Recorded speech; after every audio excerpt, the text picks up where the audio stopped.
a common question that is asked is, am I a candidate for a nipple sparing mastectomy? NSM, nipple sparing mastectomy. So, to be a candidate for a nipple sparing mastectomy, there's a couple things that need to happen. When we reconstruct the breast, we basically add filling to the inside when the breast is removed. So, when you get a nipple sparing mastectomy, the inside of the breast gets removed, the breast tissue gets removed, that's the point of the mastectomy. And then we use what skin is left to do the reconstruction. To make somebody a candidate for nipple sparing mastectomy, the nipple has to be about 3 to 4 centimeters above the fold. So the bottom of the breast, where the breast meets the chest wall, we call that the inframammary fold. Vertically, you need to go about 3 to 4 centimeters and straight out, and the nipple needs to be in this area on the breast to be okay for a nipple sparing mastectomy. Because the implants or flaps that we use to reconstruct the breast, they are generally shaped just like this, and so it looks odd and it doesn't work if there's skin hanging down here off of the implant. If we're doing a flap reconstruction, the nipple can be a little bit lower and the breast can still look good. If it's an implant reconstruction, the nipple really needs to be about 3 to 4 centimeters vertically up from the fold to sit in the appropriate location on the implant. So that's point number one. So this breast here, with the nipple at the correct position, so there's not too much skin on this side and there's not too much skin on this side, is a good candidate for a nipple sparing mastectomy.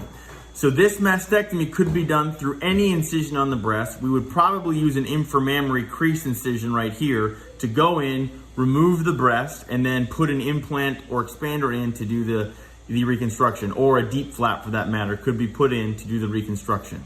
So that is breast type number one, which is not a lot of extra skin and is a good candidate for a nipple sparing mastectomy.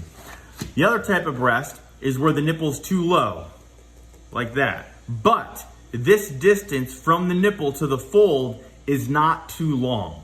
So for this distance to not be too long, it needs to be from here to the nipple needs to be less than about 13 centimeters.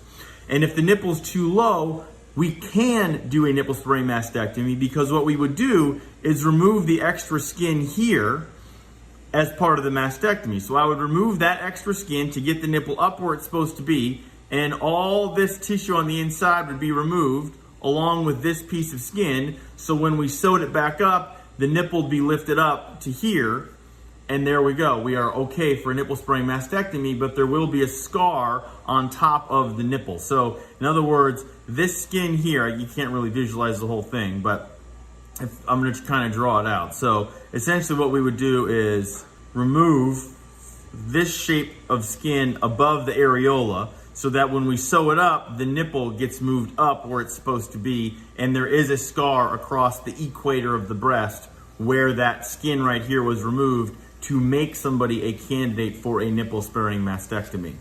So this is the second type of breast. The third type of breast is when there's too much skin above the nipple and too much skin below the nipple. So this person just has simply too much skin to be reconstructed after a nipple sparing mastectomy. Because if we do that trick I mentioned before where we remove this extra skin to move the nipple up, this distance is too long. This distance would be greater than 13 centimeters, so there's too much skin down here and there's too much skin up here. So you could get a skin sparing mastectomy where we remove the nipple and the skin. So we go in, remove all the breast tissue like that, along with all this skin and the nipple, so that when we closed it together, the soft tissue envelope became of a reasonable shape for a breast reconstruction, but the nipple would have to go.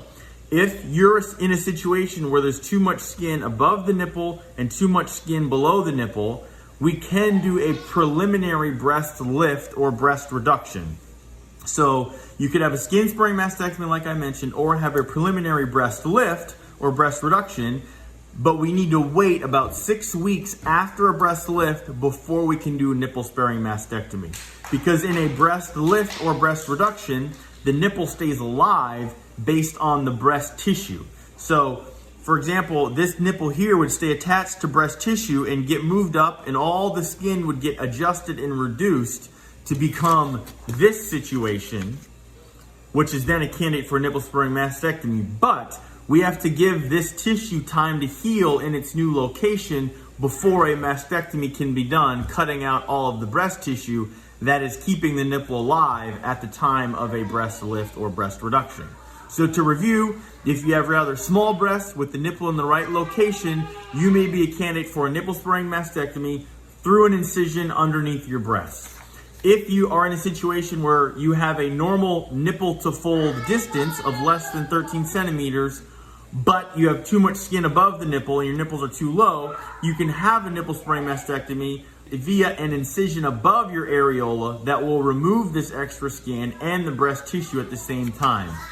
Lastly, if you have too much skin above the nipple and too much skin below the nipple, you would need a skin sparing mastectomy with your nipple and the extra skin being removed, or a breast lift or reduction at least 6 weeks before your mastectomy.